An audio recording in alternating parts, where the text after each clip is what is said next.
The scene begins with only a slight level of tension created by the framing and the lighting.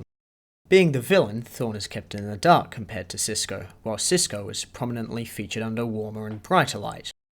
Slowly, as the scene evolves, we see Thorn come more into light as his master plan is revealed, while Sisko, who's been clueless all this time, falls into darkness. At this point, more of the mise-en-scene becomes noticeable, specifically the costumes. Thorn is wearing all black, symbolic of a villain lurking in the shadows, while Sisko wears dark blue, drawing attention to his sadness and despair. In the upcoming wide shot, Thorn uses his powers to create a mirage of himself, and the mirages respect the rule of thirds, while Sisko breaks it by being in the center of the frame. The formal balance and symmetry of the shot shows the impact of Thorn's presence, as well as the terror and confusion that Sisko feels. The tension in the scene is tied to the music. To begin, it was rather quiet, but as the scene progresses, the music begins to build up, and throughout the scene it constantly swells and dies down and then jumps back up again. The music dances around the emotion and the tension in the scene. It effortlessly pauses and resumes, but only when needed. Why? You're his friend. You've been teaching him how to... Go faster.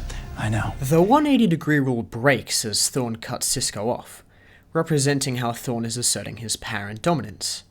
Thorn's completely stolen the scene here. The camera tracks and rotates around his movements, all at the same time that he unveils his master plan. The music has built to the highest point we've seen yet, and the lighting has shifted. Thorn is no longer in the dark. With Thorn's plan revealed, the pacing of the editing begins to slow down. The scenes are cross-cut at a slightly slower speed, and this is done just as Thorn tries to distract Sisko from what is about to happen. He tells Sisko that over the past 15 years, he's begun to think of him like a son, and this slower pace in editing lets the audience know that despite the fact Thorn is about to kill him, he doesn't want Sisko to feel any pain. Do you know how hard it has been? The very slight high and low angles used on these shots show just how powerless Sisko is against Thorn, and the beautiful rule of thirds framing means that you feel the devastation on Sisko's face. He doesn't bother trying to escape because there's no point.